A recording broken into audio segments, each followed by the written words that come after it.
So when riding bikes, it's a must to carry an air pump. And if you've ever been on a ride and you get a flat and you don't have an air pump, your ride's over. The problem with most compact air pumps is that they provide so little airflow that they take forever to pump up a tire, especially if you have a higher volume tire like a mountain bike tire. So in order to fix this problem, we're going to take a look at a portable electric air pump from a company called Woowind that hopefully makes pumping up your tires much easier. So in this video, we're going to check out the details and features of the Woowind electric bike pump to see if this bike pump is for you. So now, let's get to it.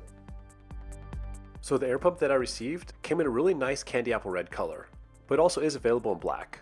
So included with the bike pump is a nice carrying pouch, a charging cable, a press to valve adapter, a ball inflator adapter, an air mattress adapter, and a Dunlop adapter. And it comes with two internal 1200 milliamp batteries, giving it a total of 2.4 amp hours. And it has a really nice aluminum casing that has a very nice, solid, and high quality feel. And it doesn't feel like some cheap pump.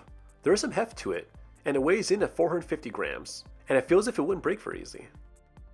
And the pump is also very compact, measuring 7.5 inches in length and 1.5 inches in width. So it's small enough to comfortably fit in your hand, and since it's on the thinner side, it's easy to grip without having to worry about dropping.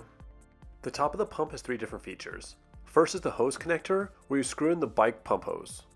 Next to that is the USB-C connector to charge the pump.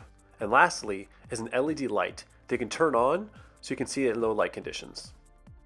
The display is integrated. It looks pretty nice and easy to read. The top number is a digital gauge that tells you how much PSI you currently have when you're pumping up a tire.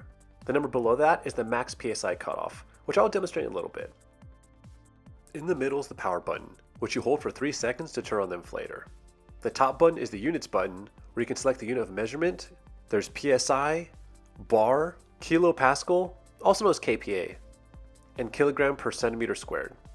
The top button also serves as the light button, which is activated by holding the button for 3 seconds. And to the left and right are the minus and plus buttons, with the minus used to lower the air pressure level you wish to use, and the plus to increase the desired air pressure. And at the bottom is the mode button. The first mode is the motorcycle mode. It allows the user to adjust the PSI level between 0 and 55 PSI. The second mode is the bicycle mode, and allows the user to adjust the PSI level between 0 and 150 PSI. The third mode is ball, and allows the user to adjust between 0 and 15 PSI.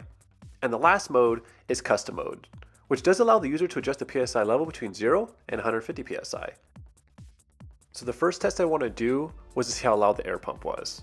To do this, I measured the decibel level from 2 feet away. Here's how it went.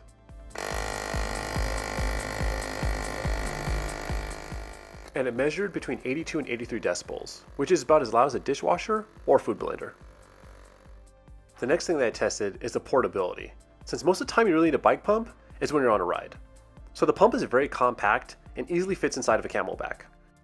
But I usually use a hip pack when I go riding, and the pump easily fit in the hip pack as well.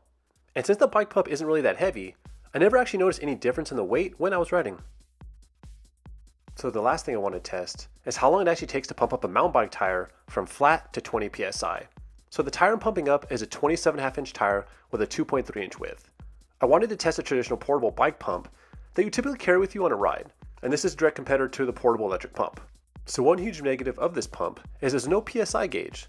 So on a ride, you would have to go by feel or have a portable PSI gauge with you. So to ensure I actually filled to 20 PSI, I periodically checked with a floor pump that had a gauge on it.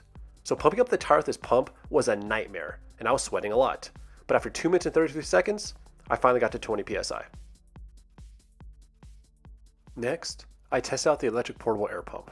So this one was obviously the easier and less frustrating because I didn't have to manually pump like a madman. And I had a PSI gauge on the actual pump, so I didn't have to check the PSI with a separate gauge.